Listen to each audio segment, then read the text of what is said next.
세상에는 똑같은 출발선에서 시작했지만 전혀 다른 길을 걷는 사람들이 있습니다. 한 사람은 차곡차곡 쌓아 올리고 한 사람은 하루하루 무너뜨립니다.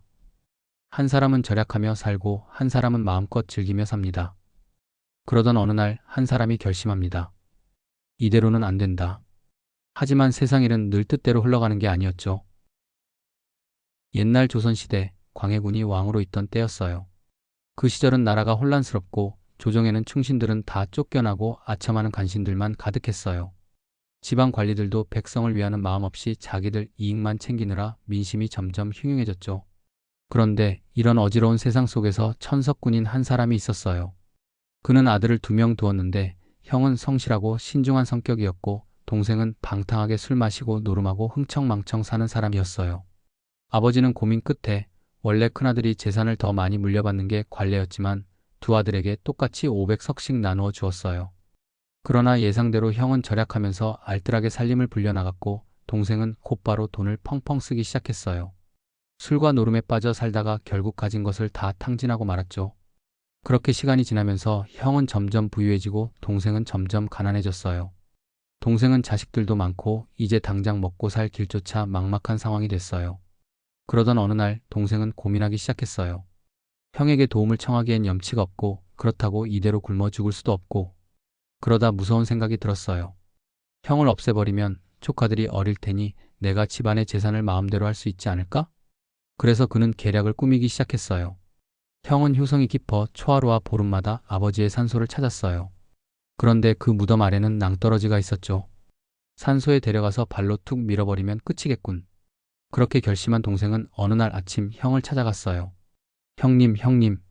늘 연락도 없던 동생이 갑자기 찾아오자 형은 조금 놀랐지만 반갑게 맞아주었어요. 웬일이냐? 그러자 동생은 갑자기 눈물을 흘리며 말했어요. 형님, 어젯밤에 갑자기 아버지 생각이 너무 간절하더라고요. 형님은 늘 성묘를 가시지만 저는 불효만 저지르고 이제라도 아버지 산소에 가서 참배하고 싶습니다. 형님과 함께 가도 될까요? 평생 한 번도 그런 말을 하지 않던 동생이 뜬금없이 아버지를 생각하며 눈물까지 흘리니 형은 감동했어요. 내가 그런 생각을 하다니 정말 기쁘구나. 그래, 함께 가자. 앞으로도 같이 성묘 다니면 얼마나 좋겠냐. 그렇게 두 형제는 함께 산소로 향했어요. 형이 앞장서고 동생이 그 뒤를 따랐죠. 하지만 걸어가면서 동생은 점점 갈등하기 시작했어요. 이렇게 착한 형을 죽이는 게 맞을까? 하지만 내가 살려면 어쩔 수 없어. 한편으로는 형제 간의 정이 떠올라 망설여졌고 또 한편으로는 굶주린 가족을 생각하면 형을 없애야만 살 길이 보였어요. 이런저런 고민을 하며 가던 중 어느새 형과 함께 산소에 도착했어요. 성묘를 마친 뒤에도 동생은 한참 동안 멍하니 하늘만 바라보며 아무 말 없이 앉아 있었어요. 그러다 갑자기 그는 형을 향해 말했어요. 형님. 그의 입에서 어떤 말이 나올지 형은 알지 못했어요. 형님, 환장한 사람은 죽어야겠지요? 형은 별 생각 없이 대답했어요. 그렇지, 제정신이 아닌 사람이면 어떻게 사람답게 살겠나? 그러자 동생이 뜬금없이 말했어요. 그럼 저 죽을랍니다. 그러고는 아버지의 묘 아래 낭떠러지로 몸을 던지려 했어요. 형은 깜짝 놀라 다급히 붙잡았어요. 왜 이러는가? 무슨 일이 있는지 말이나 해보게. 그러자 동생은 울면서 고백했어요. 형님, 저는 환장한 놈입니다. 형님과 저는 똑같이 아버지께 500석지기 땅을 받았는데 형님은 살림을 알뜰하게 꾸려 부자가 되었고 저는 술과 노름으로 모든 재산을 탕진했어요. 이제 먹고 살 길이 막막해졌습니다. 그래서 제가 생각을 했어요. 형님을 없애면 조카들이 아직 어리니 제가 형님 재산을 대신 관리할 수 있겠구나. 그러면 제 가족도 먹고 살 수 있을 거라고요. 그래서 오늘 형님을 이곳으로 유인한 겁니다. 하지만 막상 와보니 차마 형님을 죽일 수가 없습니다. 저는 환장한 놈이니 차라리 제가 죽어야겠지요. 형은 동생의 말을 듣고 깊은 한숨을 쉬며 말했어요. 동생아, 나는 전혀 몰랐구나. 내가 얼마나 힘들었으면 그런 생각까지 했겠느냐. 하지만 형제가 있는데 어떻게 혼자만 잘 살겠나? 성이 있으면 동생이 있고 동생이 있으면 성이 있는 것이지. 그러니 죽지 말고 같이 돌아가자. 형은 동생을 데리고 집으로 돌아왔어요. 그리고는 서랍에서 땅 문서를 꺼내 동생 앞에 한 장, 자기 앞에 한 장 놓으며 말했어요. 나는 아버지께 물려받은 재산을 지키느라 아끼고 아끼며 살았다. 내가 지금까지 즐기며 살았으니 이제부터라도 제대로 살아보자. 우리 형제끼리 나누어 가진 게 맞지 않나? 이걸 다시 나누어 줄 테니 앞으로는 책임감을 가지고 잘 살아보도록 해라. 형의 넓은 마음에 감동한 동생은 깊이 뉘우치고 개과천선했어요. 이후 그는 형처럼 절약하고 성실하게 살며 가정을 꾸려나갔어요. 그런데 마침 그 무렵 나라에도 큰 변화가 찾아왔어요. 광해군이 쫓겨나고 임목대비가 인조를 왕으로 맞이하면서 새로운 시대가 열리게 된 것이었어요. 형제의 화해와 나라의 변화가 마치 맞물린 듯한 순간이었어요. 사람의 마음도 세상의 운명도 때가 되면 바뀌는 법이었죠. 왜를 혼낸 사명당.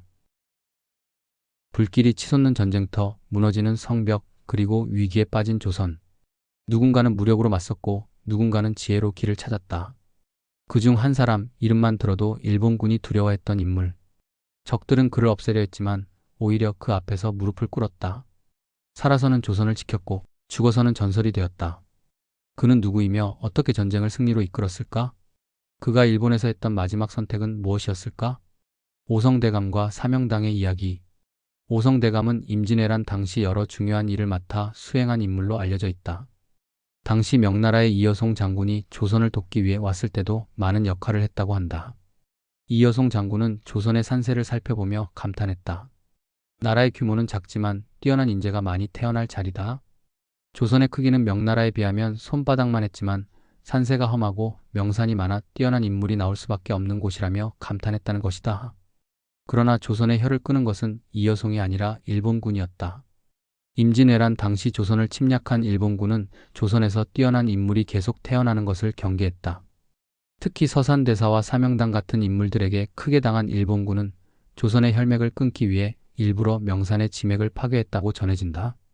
임진왜란이 끝난 후 일본군은 조선을 혼란에 빠뜨린 인물 중 한 명인 사명당을 잡아갔다.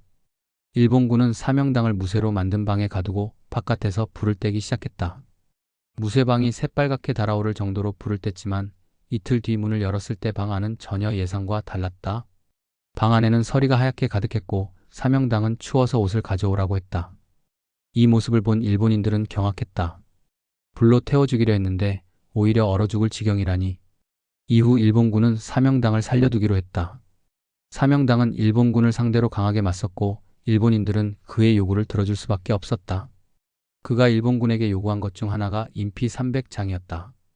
즉, 사람의 가죽 300장을 가져오라는 것이었다. 남자 150장, 여자 150장. 그것도 처녀와 총각만.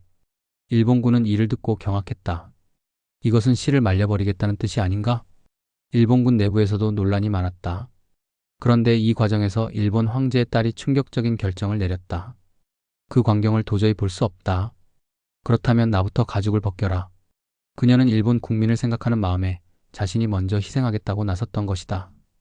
이 모습을 본 사명당도 마음이 움직였다.